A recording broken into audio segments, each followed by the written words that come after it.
Alright, hey everyone, welcome back to another video. In today's video, I'll be doing a trade recap on how I was able to make $6,298 on my Alpha Zero accounts. So yeah, some of them have been activated, the other ones have not been activated, so I only have one, which I'm waiting for to be activated, but it is what it is. But yeah, these are my executions I took right here. Boom, boom, right here. I did full put CPI, so they got passed. This one was kind of cooked. Bought it, saw the A plus setup, wrist heavy, took it.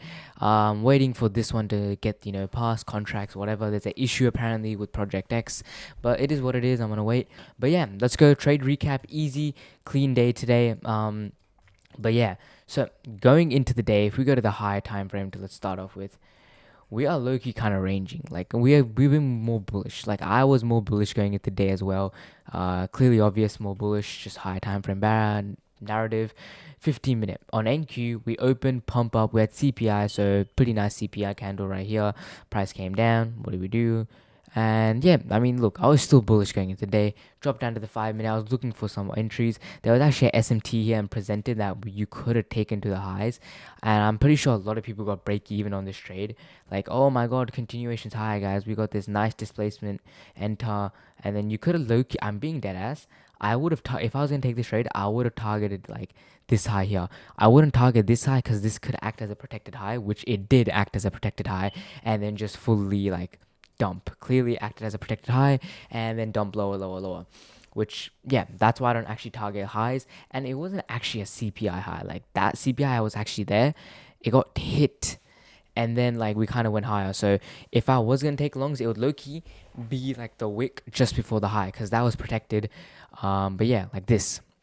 I low key would have taken something like this. It would have been clean A plus as well, Loki, higher time frame, SMT, aligning with the draw, trend, everything would have been clean, but no, I didn't take that. Price came down, started displacing. What do we have on ES? We actually formed a SMT right here.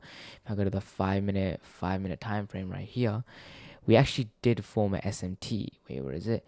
Yeah, there you go. So we formed this SMT here, right here, so bearish SMT, and I was like, okay, bearish SMT. If I want to take shorts, what do I want to see? I want to see my condition, which I had, was an invalidation of this 15 minute or 5 minute gap right here. That was my invalidation. So we had an SMT. We had my condition that if we invalidated this gap, then I'd look for shorts lower. So what happened? Price came down. Oh, I mean, right here, we invalidated the gap. So then, okay, now I can look for shorts. I had draws and liquidity lower. What did I look for? I look for a retracement, like aligning the time frames. Wait, I'm going too fast here. Let me slow down a bit. So SMT at the highs, everything there. Price is starting to dump. 15 minutes bearish, 5 minutes bearish. Just inverted this gap, so there's nothing between us, entry and TP now. We just have draws and liquidity. So right, aligning the time frames, clean, a nice A plus already. What do we have? Clear draw and liquidity. Retrace, displacement out of it, right here. Boom, I entered right here and came down here. This was a better trade to take on ES. Why? Because the SMT was supporting it. I took it on NQ because I was a bum. Low key, it wasn't the best trade on NQ. ES was a lot nicer. So if you did trade, ES would have been the option I would have personally traded as well. It's just that when I looked at it, NQ had more like displacement out of the gap. And that's why low-key I have so many draws on liquidity, which is low-key kind of annoying. Let's get rid of all this. Okay, now I'll keep the last one. So same thing happened here, but actually we inversed it on this one.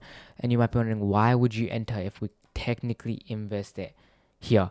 Well, from what I've seen, my discretion data and the fact that we held it on ES, not on NQ, we also had very strong, well, not very strong, it was just displacement to the downside. The fact that we've inverted that gap already, and I was like, okay, these shorts will literally play out. There's literally a clear drawn liquidity lower. I didn't actually target the clear drawn liquidity. I just did a one-to-one to pass this remaining zero eval that I had. So I took the one-to-one right here. I went break even at this intermediate low. Price entered. I think I entered like, I low-key kind of got like a shit feel. I think I entered here, somewhere here. I low-key, yeah, entered here. Break even right here. Let me change that to break even. Yep, right here. Wait, what is going on? But yeah, point is I went break even here. That was my break even position. Let me make it in the center, middle, All right, there you go. So this is my break-even level. Price came down. Where targeting this low, easy peasy, $6,000 on the day. So yeah, past couple accounts with CPI, and zero account as well, Alpha Futures. So pretty happy with that. Nice allocations past, but yeah, pretty happy with this overall how I did. Traded the market, my draw and liquidity was lower. Of course, what did we do? We took our draw and liquidity, which was, I think it was like Asia low I had. Yep, Asia low right here. Took our draw and liquidity. What did price do? Price started rejecting to go lower. Instead, it started wanting to go higher. You can see these wicks clearly demonstrating, okay, we're rejecting. We don't want to continue going lower. We're rejecting going lower. We want to go higher. After you saw this chop, we took our draw and liquidity. What happens? Price starts chopping and then starts reversing. That is literally the continuation model right here. All you need is a clear draw and liquidity, align the time frames, safe entry, displacement. It's very simple model. Don't overcomplicate it.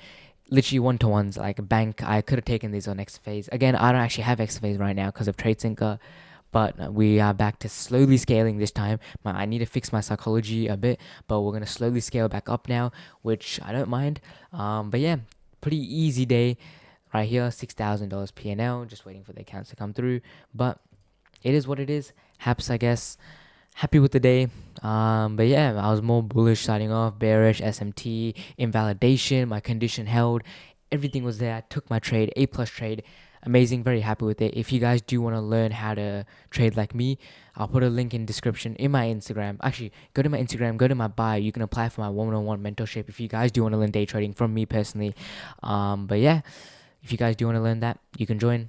Apply for it. We'll hop on a call, get stuff started. But yeah, hope you guys enjoyed the video. Take care. Don't blow your accounts. It is a Tuesday. We still have 3 more remaining days of the week. So enjoy. Take it slow. Secure the payouts. But yeah, I'll see you guys in the next video, guys. Take care. See ya.